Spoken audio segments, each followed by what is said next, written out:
ಆತ್ಮೀಯ ಗೆಳೆಯರೆ, ಎಲ್ಲರಿಗೂ ನಮಸ್ಕಾರ. ಕೆಲವೊಂದು ವಿಷಯ ಮಾತನಾಡಬಾರ್ದು ಅಂತ ನಾನು ಭಾವಿಸಿದ್ದೆ. ಒಂದು ರಾಜಕೀಯ, ಮತ್ತೊಂದು ಇಂತಹ ಕ್ರಿಮಿನಲ್ ಚಟುವಟಿಕೆಗಳಿದೆಯಲ್ಲ, ಆ ವಿಷಯ ನಾನು ಮಾತನಾಡಬಾರ್ದು ಅಂತ ನಾನು ಭಾವಿಸಿದ್ದೆ. ಆದ್ರೆ ಕೆಲವೊಂದು ನೋಡುವಾಗ ಕೇಳುವಾಗ ಮಾತನಾಡದೆ ಕೂತ್ಕೊಳ್ಳುವುದು ತಪ್ಪು ಅಂತ ನಾನು ಭಾವಿಸುತ್ತೇನೆ. ಅದಕ್ಕೋಸ್ಕರ ಇವತ್ತು ವಿಷಯ ಏನಂತ ಕೇಳಿದ್ರೆ, ದರ್ಶನ್ ಅವರ ವಿಷಯದಲ್ಲಿ ಮತ್ತು ನಮ್ಮ ಇದು ಸುವರ್ಣ ಚಾನೆಲ್ನ ಅಜಿತ್ ಹನ್ಮಕ್ಕನವರು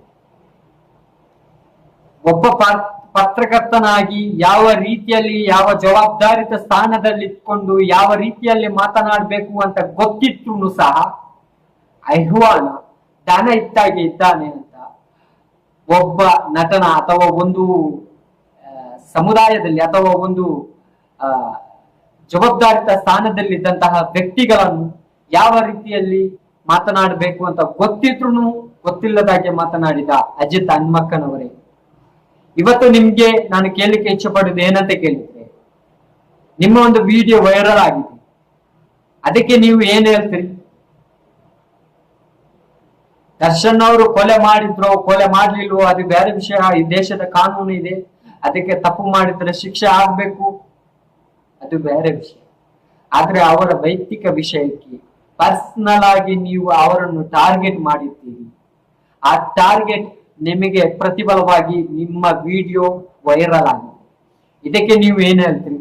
ನೀವೊಂದು ಜವಾಬ್ದಾರಿತ ಸ್ಥಾನದಲ್ಲಿ ಇರ್ಬೇಕಾದವರು, ರಸ್ತೆಯಲ್ಲಿ ಕುಳಿತುಕೊಂಡು ವಾಹನ ಚಲಾವಣೆ ನೀವು ಮಾಡುವಾಗ ನಿಮಗೆ ಯಾವ ಕಾನೂನು ಅನ್ವಯ, ಯಾವ ಕಾನೂನು ನಿಮಗೆ ಬೇಕು? ಅದರಲ್ಲಿ ಸಂಪೂರ್ಣವಾಗಿ ನೀವೇ ಆ ವಿಡಿಯೋದಲ್ಲಿ ನೋಡಬೇಕು. ನೀವೇ ಗಾಡಿ ಚಲಾಯಿಸುವಂತಹ ಸೀಟಿನಲ್ಲಿ ಹೋಗಿ ನೀವು ಕೂತಿ ಜವಾಬ್ದಾರಿತ ಸ್ಥಾನದಲ್ಲಿದ್ದೀರಿ. ಒಂದು, ಎರಡನೇನು, ಮತ್ತೊಬ್ಬನನ್ನು ನೀವು ದೂರುವಾಗ, ಮತ್ತೊಬ್ಬನನ್ನು ನೀವು ಬೆರಳು ತೋರಿಸಿ ನೀವು ಮಾತನಾಡಬೇಕಾದ್ರೆ ನಿಮ್ಮ ಗುಣ ನೀವು ಮೊದಲು ಪರಿಶೀಲನೆ ಮಾಡ್ಬೇಕಾಗುತ್ತೆ. ನಿಮ್ಮನ್ನು ನೀವು ಮೊದಲು ಪ್ರಶ್ನೆ ಮಾಡ್ಬೇಕಾಗತ್ತೆ, ನೀವು ಹೇಗಿದ್ದೀರಿ ಅಂತ. ಮತ್ತೆ ಮತ್ತೊಬ್ಬರ ವಿಷಯಕ್ಕೆ ನೀವು ತಲೆ ಹಾಕ್ತೀರಿ. ನೀವೊಂದು ಒಂದು ಪತ್ರಕರ್ತರಾಗಿರಬಹುದು, ಜವಾಬ್ದಾರಿತ, ನಿಮ್ಮನ್ನು ಸಾವಿರಾರು ಜನ ನೋಡ್ತಾ ಇರ್ತಾರೆ.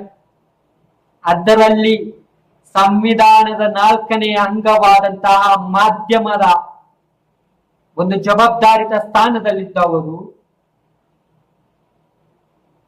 ನಿಮ್ಮ ಸ್ಥಾನಕ್ಕೆ ನಾನು ಅಲ್ಲ ಮಾತನಾಡುವುದು, ಮತ್ತೊಬ್ಬರನ್ನು ನೀವು ಬೆರಳು ತೋರಿಸಿ ನೀವು ಮಾತನಾಡ್ತೀರಲ್ಲ, ನಿಮ್ಮನ್ನು ನೀವು ಏನು ಹೇಳ್ತೀರಿ ಅಂತ ನಾನು ಕೇಳಲಿಕ್ಕೆ ಇಚ್ಛೆ ಪಡುವುದು ಅಷ್ಟೇ, ಬೇರೆ ಏನಿಲ್ಲ. ಅವರು ಹೀಗೆ ಮಲಗಿದ್ರು, ಆ ಡ್ರೆಸ್ ಹಾಕಿದ್ರು, ಹೀಗೆ ಬೆರಳು ತೋರಿಸಿದ್ರು, ಹಾಗೆ ಬೆರಳು ತೋರಿಸಿದ್ರು, ಈ ಪ್ಯಾಂಟ್ ಹಾಕಿದ್ರು, ಆ ಪ್ಯಾಂಟ್ ಹಾಕಿದ್ರು ಅಂತ ಕಿರ್ಚಾಡಿ TRPಗೋಸ್ಕರ ನಿಮ್ಮ ಮರ್ಯಾದೆ ನೀವೇ ಕಳೆದುಕೊಂಡು ಹೋದ್ರಿ ಅಲ್ವಾ? ನಿಮ್ಮ ಮರ್ಯಾದೆ ನೀವೇ ಇಲ್ಲದಾಗೆ ಮಾಡಿದ್ರಿ. ಈಗ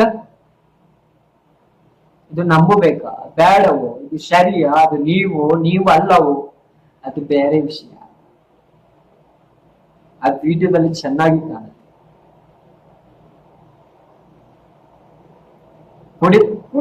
ಕುಡಿಯೋದು ತಪ್ಪೇನಲ್ಲ, ಗವರ್ಮೆಂಟ್ ಕೊಡುತ್ತೆ ಕುಡ್ಲಿಕ್ಕೆ. ಜವಾಬ್ದಾರಿತ ಸ್ಥಾನದಲ್ಲಿದ್ದೀರಿ ನೀವು, ಒಂದು ಪಬ್ಲಿಕ್ ಜನರಾಗಿದ್ದೀರಿ. ನಿಮ್ಮನ್ನು ಸಾವಿರಾರು ಜನ ನೋಡ್ತಾ ಇದ್ದೀರಿ. ನೀವು ಅವರಿಗೆ ಬುದ್ಧಿಯಲ್ಲಿ ಕುಡಿದುಕೊಂಡು ಡ್ರೈವಿಂಗ್ ಮಾಡಿ. ಈಗ ನಾವು ಯಾರನ್ನು ಬೈಯಬೇಕು?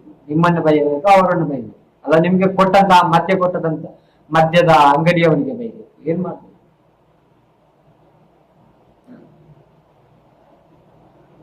ಕುಡಿದ್ರೆ ಹೊಟ್ಟೆಗೆ ಇರ್ಬೇಕು, ದೇಹಕ್ಕೆಲ್ಲ. ಇದು ದೇಹಕ್ಕೆ ಬಂದಿದೆ, ಗೊತ್ತಾಯ್ತಲ್ಲ? ಅಜಿತ್ ಹನ್ಮಕ್ಕನವರೇ, ಮತ್ತೊಬ್ಬರನ್ನು ನೀವು ದೂಷಣೆ ಮಾಡುವಾಗ ನಿಮ್ಮನ್ನು ನೀವು ನೋಡಿ ಅಂತ ನಾನು ಹೇಳಲಿಕ್ಕೆ ಇಷ್ಟಪಡುದು ಅಷ್ಟೇ, ಬೇರೆ ಏನಿಲ್ಲ. ಆತ್ಮೀಯ ವೀಕ್ಷಕರೇ, ಕನ್ನಡದ ವೀಕ್ಷಕರೇ, ಇದಕ್ಕೆ ನೀವು ಕಮೆಂಟ್ ಮಾಡಿ ತಿಳಿಸಿ ಇದರ ಅಸಲಿಯತ್ತು, ಅಥವಾ ನಾನು ಮಾತನಾಡಿದ್ದು ತಪ್ಪು ಅಲ್ಲ ಸರಿಯೋ ಅಂತ ಹೇಳಲಿಕ್ಕೆ ನೀವೇ ನಮ್ಮ ಕನ್ನಡಿಗರು ಕಮೆಂಟ್ ಮಾಡಿ ತಿಳಿಸಿ. ಜೈ ಹಿಂದ್, ಜೈ ಕರ್ನಾಟಕ. ನಮಸ್ಕಾರ.